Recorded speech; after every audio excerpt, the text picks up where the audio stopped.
சிறுகடிக்க ஆசை சீரியல்ல அடுத்து வர எபிசோட்ல என்ன மாதிரியான ட்விஸ்ட் எல்லாம் இருக்க போகுதுங்கிறத இந்த வீடியோவில் பார்க்கலாம். மனோஜ் கிட்ட கோபமா ரோகிணி போயிட்டு, என்ன மனோஜ், போயும் போயும் ஸ்டாஃபுங்க கிட்ட என்னை கழுத்தை பிடிச்சி வெளியே தள்ள சொல்லியிருக்கேன், அந்த அளவுக்கு நான் உனக்கு முக்கியம் இல்லாதவளா போயிட்டேனான்னு சொல்லிட்டு கேட்குறாங்க. ஆமாம், என்னுடைய லைஃபுக்கு யாரு நீ? உனக்கு கொஞ்சமாவது அறிவு இருந்தால் நீ இப்படி பண்ணுவியா? நீ பொய் சொல்லி தான் என்னுடைய லைஃப்பை விட்டு போன, ஆனால் திரும்பவும் பொய் சொல்லிக்கிட்டே இருக்கியே, உனக்கு கொஞ்சம் கூட வெக்கமாக இல்லையான்னு சொல்கிறாங்க. மனோஜ், நீ இதை முதல்ல புரிஞ்சுக்கணும். நான் ஏன் பொய் சொல்கிறேன், எதுக்காக பொய் சொல்கிறேன்னு உனக்கு தெரியலையா மனோஜ்? நான் பொய் சொல்கிறதுக்கான காரணம் உன் கூட சேர்ந்து சந்தோஷமாக வாழணுன்றதுக்காக மட்டும்தான் பொய் சொல்கிறேன். அதை ஏன் மனோஜ் நீ புரிஞ்சிக்கவே மாட்டேங்கிறேன்றாங்க. இங்கே பார், நான் எதையும் புரிஞ்சுக்கணுன்ற அவசியம்லாம் எனக்கு ஒன்றும் கிடையாது. நான் ஏன் புரிஞ்சுக்கணும்னு எனக்கு எந்த அவசியமும் இல்லைன்னு சொல்லிட்டு கோபப்படுறாங்க. ஏன் மனோஜ் இப்படி நீ கோபப்படுற? நீ கோபப்படுறத என்னால் தாங்கவே முடியல மனோஜ், எனக்கு செத்துடலாம் போல இருக்குன்றாங்க. சாகு, எனக்கு என்ன, எனக்கெல்லாம் எந்த பிரச்சனையும் கிடையாது. நீ செத்து போனா கூட எனக்கு அதை பற்றி எந்த கவலையும் கிடையாது, புரியுதான்னு சொல்லிட்டு மனோஜ் ஒரு பக்கம் கோபப்பட்டுட்டு இருக்காங்க. ஏன் மனோஜ் இப்படி பேசிட்டு இருக்க? எங்க பார், நீ என்ன காரணத்துக்காக என்னுடைய வாழ்க்கைக்குள்ள வந்தன்ற விஷயம் எனக்கு எல்லாமே தெரியும், புரியுதா? நீ ஏன் இங்கே வந்த, எதுக்காக இங்கே வந்தன்னு சொல்லிட்டு உனக்கு எல்லா விஷயமும் தெரியும் தானே? ஆமாம் தெரியும் மனோஜ். ஏன் மனோஜ் இப்படி பேசிட்டு இருக்க? இங்கே பார், உன்னால எனக்கு என்னுடைய வீட்டில் ஏகப்பட்ட பிரச்சனை, ஏகப்பட்ட இஷ்யூ நடந்துட்டு இருக்கு. அந்த விஷயத்தினால என்னுடைய வீட்டில் ரொம்பவே மனசு கஷ்டம். நீ என் கூட பிஸ்னஸ் பார்ட்னராக ஆகணும்னு மட்டும்தானே நினச்சேன். ஆனால் நீ பண்ணிட்டு இருக்க வேலை எப்படிப்பட்ட வேலை பண்ணிட்டு இருக்க? இதுக்கு மேலே என்னால் உன் கூட பிஸ்னஸ் பார்ட்னராக இருக்க முடியாதுன்னு சொல்கிறாங்க. மனோஜ், என்ன பேசிகிட்டு இருக்க? உனக்கு நீ என்ன பண்ணுறன்றது புரியுதா? எல்லாம் எனக்கு புரியுது, புரியாமலாம் ஒன்றும் கிடையாது. நீ பண்ணிட்டு இருக்க வேலை எனக்கு கொஞ்சம் கூட பிடிக்கலன்னு சொல்லிட்டு கோபமாக 7 லட்ச ரூபாய் பணத்தை கொடுக்குறாங்க. இங்கே பார், உன்னால் கான்ட்ராக்ட் எனக்கு வேண்டவே வேண்டாம். இந்த கான்ட்ராக்டை நான் திரும்ப கொடுக்க போகிறேன்றாங்க. மனோஜ், நம்ம எப்படிப்பட்ட சூழ்நிலையில் எப்படிப்பட்ட சிக்கலில் இருக்கோன்றது உனக்கு தெரியுதான்னு சொல்லிட்டு கேட்குறாங்க. எல்லாமே எனக்கு தெரியுது, தெரியாமலாம் ஒன்றும் கிடையாது. எல்லா விஷயமும் எனக்கு தெரியுது தான், தெரிஞ்சதுனால தான் நான் இப்படி ஒரு முடிவு எடுத்திருக்கேன்னு சொல்லிட்டு கோபமாக பேசிட்டு இருக்காங்க. மனோஜ், நீ யார் பேச்சையோ கேட்டுட்டு நீ தப்பான முடிவு எடுக்கிற மனோஜ். இதுக்கு பின்னாடி கண்டிப்பாக நீ ஃபீல் பண்ணுவ மனோஜ். எனக்கெல்லாம் ஃபீல் பண்ண முடியாதுன்றதெல்லாம் நான் பார்த்துக்கிறேன். என் குடும்பம் இருக்கு எனக்கு துணையா. அப்புறம் என்ன தேவையில்லாமல் நீ பேசிட்டு இருக்க? ஒழுங்கு மரியாதை இங்கிருந்து போ. இனி உனக்கும் எனக்கும் எந்த விதமான சம்பந்தமும் கிடையாது. இனி நீ யாரோ நான் யாரோன்னு சொல்லிட்டு மனோஜ் சொன்னதும், என்ன மனோஜ், இப்படி இருந்தா என்கிட்ட இருந்து நீ ஒட்டு மொத்தமாக தப்பிச்சிடலான்னு சொல்லிட்டு முடிவெடுக்கிறியா? அது மட்டும் நடக்கவே நடக்காது மனோஜ், நடக்காதுன்னு சொல்லிட்டு கோபமாக பேசிட்டு இருக்காங்க. இதை கேட்டதும் ரொம்பவே பயங்கரமாக கோபப்பட்டு பேசிட்டு இருக்காங்க. என்ன நினைச்சிட்டு உன் இஷ்டத்துக்கு நீ என்னனாலும் பேசிட்டு இருக்க? இங்க பார், என்னுடைய லைஃபுக்கு நீ தேவை கிடையாது. நீ என்கிட்ட வலிஞ்சு பேசினாலும் நான் இப்போ வரைக்கும் உன் மேலே வச்சிருந்த காதல் உண்மையான காதல். அதுக்காக தான் அந்த பார்க்குலையும் சரி இங்கேயும் சரி நீ என்னுடைய மனைவின்ற விஷயத்த நான் சொன்னேன். ஆனால் அதவே பிடிச்சிக்கிட்டு நீ வேற லெவலில் ஒரு நாடகம் போடுற பற்றியா, ஒரு ட்ராமா, அதை மட்டும் என்னால் ஏற்றுக்கவே முடியலடின்னு சொல்லிட்டு ரொம்பவே கோவப்பட்டு பேசுகிறாங்க. மனோஜ், இது எல்லாமே நான் எதுக்காக பண்ணுறேன்றது உனக்கு தெரியலையா? ஏன் தெரியணும்? எதுக்காக தெரிஞ்சுக்கணும்? எனக்கு தெரிஞ்சுக்க வேண்டிய அவசியம் என்ன இருக்கு? எனக்கு தெரிஞ்சுக்கவே வேண்டாம், நீ இங்கேருந்து போன்னு சொல்லிட்டு மனோஜ் ரொம்பவே ஹர்ட்டாக ரோகிணியை பேசி அனுப்பிடுறாங்க. இதனால ஃபீல் ஆகிட்டு ரோகிணியும் அங்கேருந்து கிளம்பி போகிறாங்க. உடனே நம்ம மனோஜோட ஃப்ரெண்டு சந்தோஷி சார் என்ன மேடம், நான் தான் சொன்னேன்ல, இங்கே பாருங்க, உங்களுக்கும் மனோஜுக்கும் கூடி சீக்கிரம் விவாகரத்து நடக்க தான் போகுது. மனோஜுக்கு ஏற்ற பொண்ணாக பார்த்து மனோஜ் கல்யாணம் பண்ணி ரொம்பவே அவரோட லைஃப்பில் ஹாப்பியாக இருக்க தான் போகிறாரு. அது நடக்க தான் போகுதுன்றாங்க. அது நான் உயிரோடு இருக்கிற வரைக்கும் நடக்காது. ஓஹோ, அப்படி ஒரு எண்ணம் இருக்கா?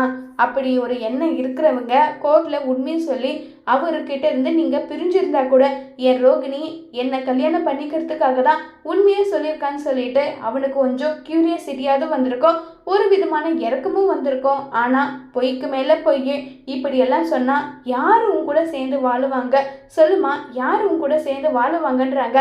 இங்கே பார், உன்கிட்ட யாரும் ஃபிலாசபி எல்லாம் கேட்கல, ஒழுங்கு மரியாதை உன் வேலையை பாருன்றாங்க. ஹலோ, எங்கள் வேலையை நாங்கள் பார்த்துட்டு தான் இருக்கோம். ஏதோ மனோஜோட ஃப்ரெண்டு ஒய்ஃபுன்றதுனால அமைதியாக இருந்தேன். இப்போதான் உனக்கு அவனுக்குமே எந்த சம்மதமும் இல்லைன்னு ஆயிடுச்சு இல்லை. இப்போ நான் என்ன பேசினாலும் அதை பற்றியெல்லாம் அவன் கவலையே பட மாட்டான், அதை பற்றி அவன் கேட்கவும் மாட்டான் நல்லா சொல்லிட்டு கோவப்பட்டு பேசிட்டு இருக்காங்க. இதை கேட்ட உடனே வந்து அங்கேருந்து ரோகிணி கோவமாக கிளம்பி போயிடுறாங்க. மனோஜ், என்னை நீ இப்படி அவமானப்படுத்திட்டு இல்லை, கண்டிப்பாக நீ என் காலில் விழுந்து கெஞ்சி கேட்க போகிறேன், அப்போ பார்த்துக்கிற மனோஜ் ஒன்றுன்னு சொல்லிட்டு ரோகிணியும் கோவமாக அங்கேருந்து கிளம்பி போயிடுறாங்க. அடுத்ததாக பார்த்திங்கன்னா நம்ம முத்து யோசிச்சுட்டு இருக்காங்க. மீனா, எனக்கும் ரொம்பவே கஷ்டமாகவும் பயமாகவும் இருக்கு. நம்ம இந்த விஷயத்த அப்பா கிட்ட சொல்லிடலாம், அம்மா தெரியாமல் சிந்தாமணி கிட்ட பணம் வாங்குறாங்கன்ற விஷயத்த சொல்லிடலாமான்னு சொல்லிட்டு கேட்குறாங்க. வேண்டவே வேண்டாங்க, மாமாவே ரொம்ப கஷ்டத்தில் இருக்காங்க.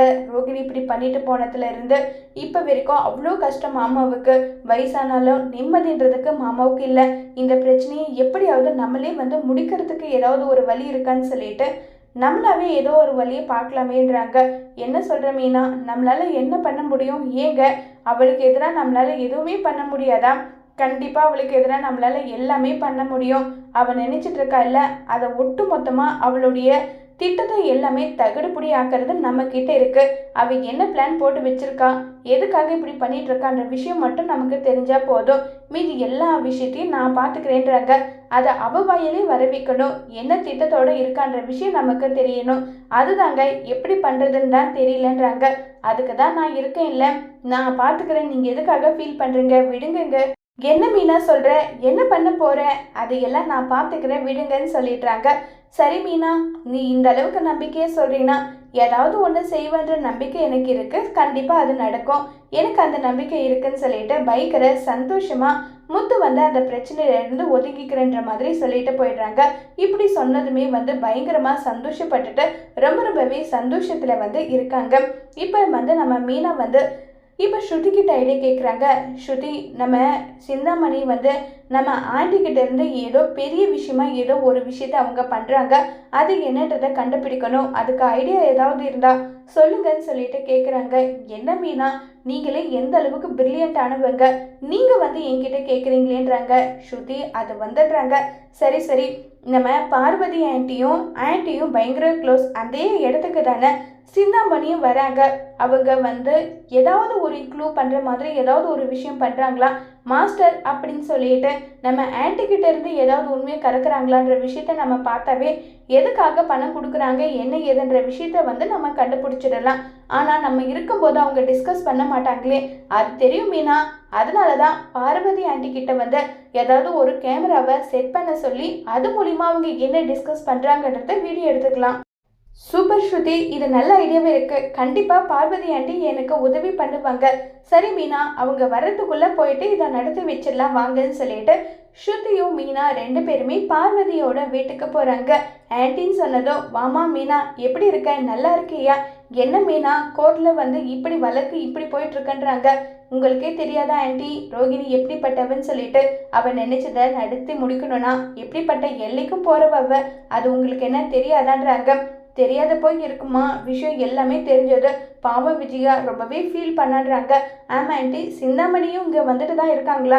ஆமாம், இன்னும் கொஞ்ச நேரத்தில் சிந்தாமணியும் வந்துடுவா, விஜயாவும் வந்துடுவான்றாங்க. சரிங்க ஆண்டி, நான் உங்ககிட்ட ஒரு முக்கியமான விஷயம் சொல்லுவேன், இது நீங்கள் எனக்கு ஹெல்ப் பண்ணணுன்றாங்க. என்ன நீ இதை செய்யுங்க ஆண்டினா நான் செஞ்சுட்டு போக போகிறேன். ஹெல்ப் நல்லா பெரிய விஷயமெல்லாம் பேசிகிட்டு இருக்க, சொல்லு மீனா, உனக்காக என்ன நானும் செய்கிறேன்றாங்க. எங்களுக்கு சிந்தாமணி மேலே பெரிய டவுட்டே இருக்கு. எனக்கு கூட அவள் போகிறதெல்லாம் பிடிக்கல. ஆனால் என்ன பண்ணுறது, விஜயாவுக்கு ஃப்ரெண்டாக போயிட்டான்.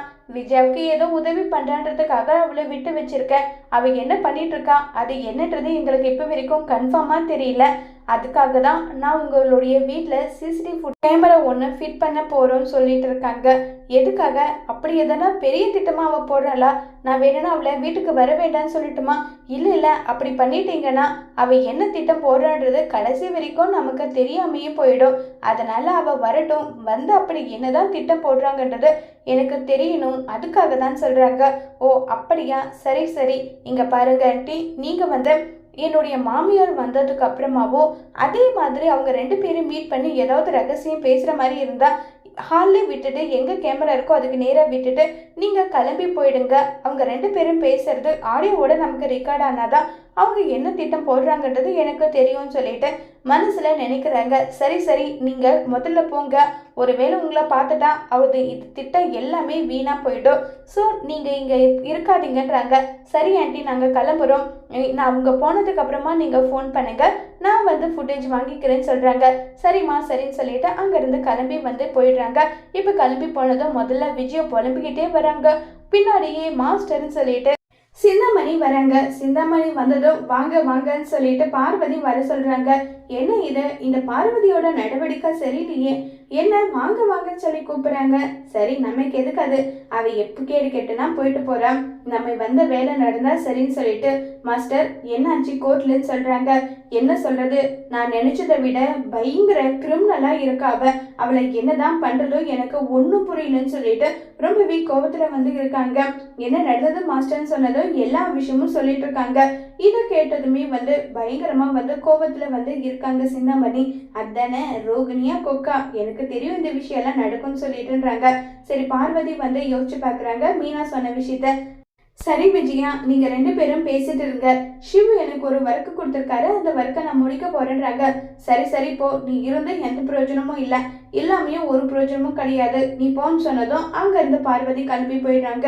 இப்போ உடனே விஜயா மாஸ்டர் நீங்க எனக்கு ரொம்ப பெரிய ஒரு உதவி பண்ணணும், எனக்காக இதை நீங்க செய்வீங்களான்னு சொல்லி கேக்குறாங்க. என்ன மாஸ்டர், என்ன இப்படி கேக்குறீங்க, உங்களுக்காக நான் என்னனாலும் பண்ணுவேன்றாங்க.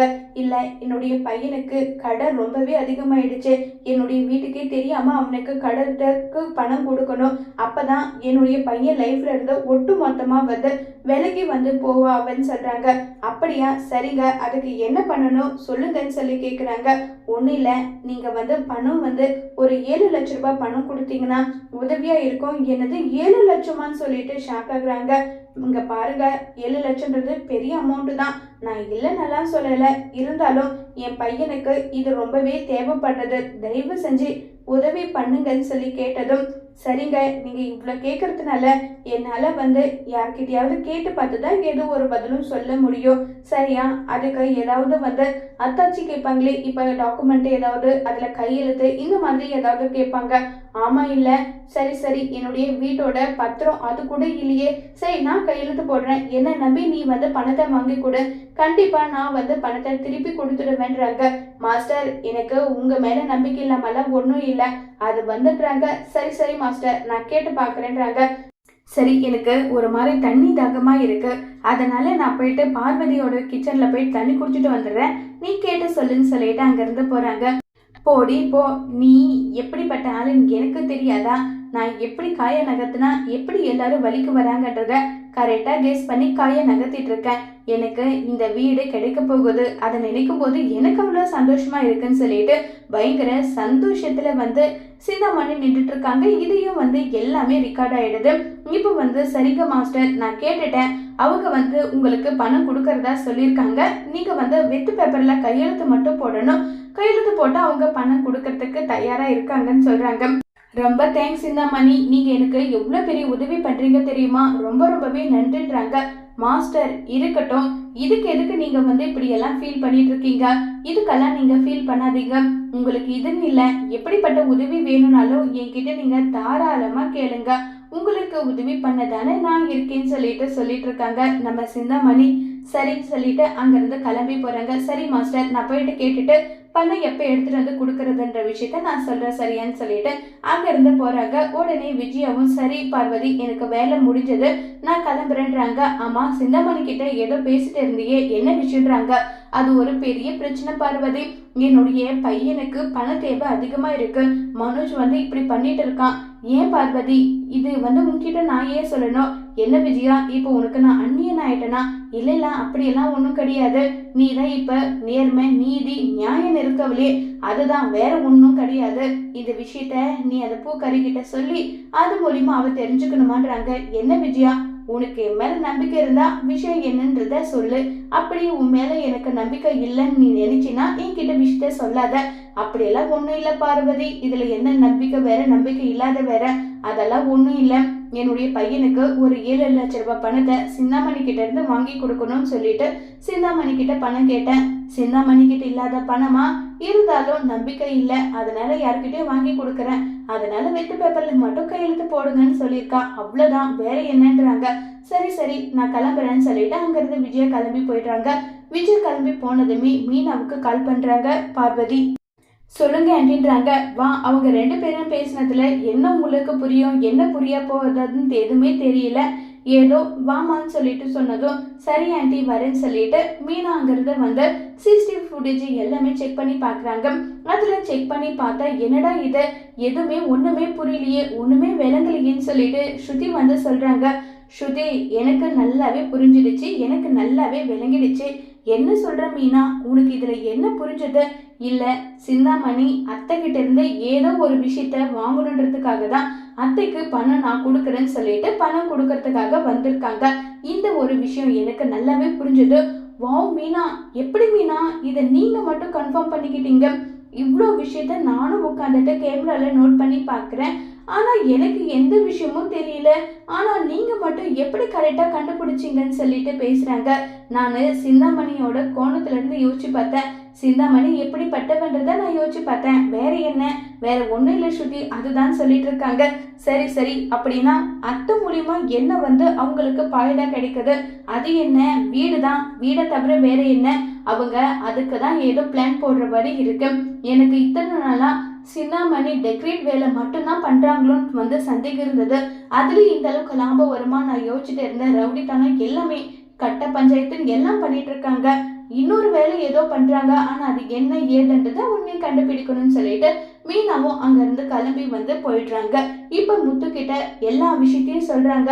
அப்படின்னா என்ன, நீ பத்திரம் வந்து கொடுக்க முடியாது, அந்த பத்திரத்தை வந்து அந்த சந்தோஷி சார் வந்து வாங்கிட்டு போயிட்டாங்க, இதுக்கு மேலே என்ன பண்ண முடியும், என்ன ஏதுன்னு சொல்லிட்டு கேள்வி மேலே கேள்வி கேட்குறாங்க. என்னங்க, அதெல்லாம் என்னன்னு எனக்கு தெரியல, ஆனால் கண்டிப்பாக உண்மை என்னன்றதை கண்டுபிடிச்சே நான் தீருவேன், நீங்கள் எதை பற்றியும் கவலைப்படாதீங்க, எல்லாம் நல்லபடியாக நடக்கும்னு சொல்லிட்டு மீனா வந்து சொல்கிறாங்க. எனக்கு இதை பற்றி எந்த கவலையும் இல்லை மீனா, எனக்கு உன் மேலே நம்பிக்கை இருக்கு, கண்டிப்பாக இந்த குடும்பத்துக்கு எதிராக யார் என்ன பண்ணாலோ அதை நீ முறியடிப்பன்ற நம்பிக்கை இருக்கு, அதனால எனக்கு எந்த பிரச்சனையும் இல்லைன்னு சொல்லிட்டு முத்து அங்கிருந்து கிளம்பி வந்து போயிடுறாங்க. முத்து கிளம்பி போனதும் மீனா பயங்கர தீவிரமா யோசிச்சுட்டே இருக்காங்க. என்ன பண்றது ஏது பண்றது ஒண்ணுமே புரியலையேன்னு சொல்லிட்டு மீனா ரொம்பவே குழப்பத்துல வந்து இருக்காங்க. சிந்தாமணி ஏதோ ஒரு திட்டம் போடுறான், அந்த திட்டம் என்னன்றதை கண்டுபிடிச்சு ஆகணும்னு சொல்லிட்டு மீனா முடிவு பண்றாங்க. சிந்தாமணியோட திட்டத்தை மீனா கண்டுபிடிப்பாங்களா இல்லையா, சிந்தாமணி கிட்ட இருந்து விஜயோட வீட்டை காப்பாற்றுவாங்களா மீனாங்கிறத வரப்போற எபிசோட்ல வெயிட் பண்ணி பார்க்கலாம். தேங்க்யூ.